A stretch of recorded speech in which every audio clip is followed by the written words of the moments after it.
पहलगाम आतंकी हमले के बाद AIMIM प्रमुख ओवैसी लगातार चर्चा में बने हुए हैं। इस आतंकी हमले के बाद भारत और पाकिस्तान के बीच काफी खराब रिश्ते हो गए।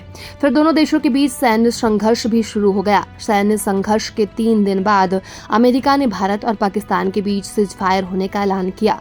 इस पर ओवैसी ने कहा कि राष्ट्रपति डोनाल्ड ट्रंप की जगह अगर प्रधानमंत्री मोदी ने खुद सीजफायर का ऐलान किया होता तो ये अच्छा होता। हैदराबाद से सांसद ओवैसी ने समाचार एजेंसी PTI के साथ एक खास इंटरव्यू में पहलगाम हमले पर हो रही राजनीति पर निराशा जताई। उन्होंने कहा कि आप पहलगाम आतंकी हमले को लेकर राजनीति कैसे कर सकते हैं। मुझे वाकई में उस महिला के बारे में सोचकर तकलीफ होती है जो अपने पति के शव के पास बैठी थी। ओवैसी ने आगे कहा कि आप इसे कैसे स्वीकार कर सकते हैं। राजनीतिक रूप से भले ही हम BJP की विचारधारा से लड़ते रहेंगे, लेकिन जब बात देश की आती है और देश के नागरिकों को मारा जाता है तो इसमें मेरे राजनीतिक वैचारिक मतभेद का कोई सवाल ही नहीं उठता। सीजफायर के लिए अमेरिका की ओर से ऐलान किए जाने पर निराशा जताते हुए ओवैसी ने कहा कि खुद प्रधानमंत्री मोदी को सीजफायर की घोषणा करनी चाहिए थी, न कि अमेरिकी राष्ट्रपति डोनाल्ड ट्रंप को। अच्छा होता अगर उन्होंने खुद इसकी घोषणा की होती।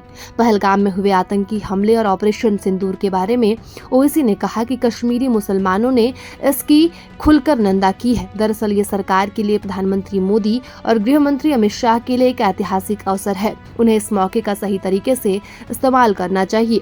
आपको पाकिस्तान से भिड़ना ही चाहिए, साथ ही आपको कश्मीरी लोगों को भी अपनाना चाहिए। उन्हें उनके अधिकार मिलने चाहिए। देश के दूसरे हिस्सों में कश्मीरी छात्रों पर हमले नहीं होने चाहिए। AIMIM प्रमुख ओवैसी ने समान नागरिक संहिता को लेकर BJP से सवाल किया। वो कहते हैं कि इसे समान कैसे कहा जा सकता है, आदिवासियों को क्यों बाहर रखा जा रहा है।